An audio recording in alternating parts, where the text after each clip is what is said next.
Manipuri Wari Pambi channel na pumnamakpu taram nokchari channel asida anauba program ama oina Manipuri paukhong sanbagi thoram amatang hapchinjari ngasigi oina Manipuri paukhong manga khaktang puduna lakchari paukhong sing ase chanba hojaraklagi ahanbagi paukhongda waraki thoibi angaubi sakningbada sakbi ngangningbada ngangbi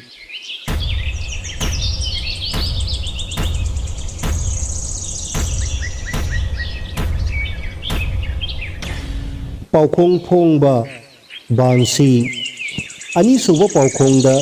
nipa amana lambida thengnaba mi ani khakta hangi nakhoi ani kari kari thoknai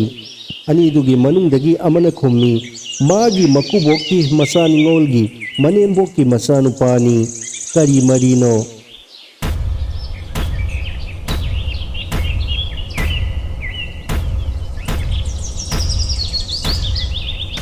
paukhong phongba makhoi ani matai manauni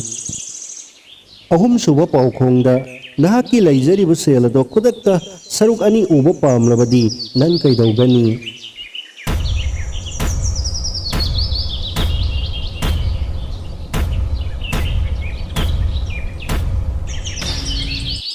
paukhong phongba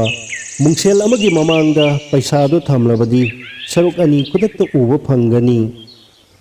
Mari suba paukhongda Bharat na Nepal gi mi singdagi sak yamna saba heli karigino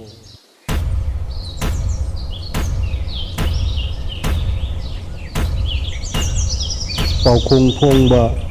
maramdi Bharat ki misingna Nepal gi misingdagi yamba henbanani aroibagi manga suba Manipuri paukhong asi unatabiyu Hindi English amasung Manipuri gi konthok ahum yauba wahai ama haibiyu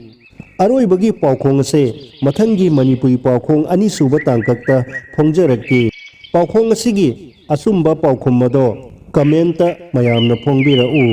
ngasigidi Manipuri paukhong chanbagi ahanba tangkak mathang asida loisinjari pumnamakpu thagatchari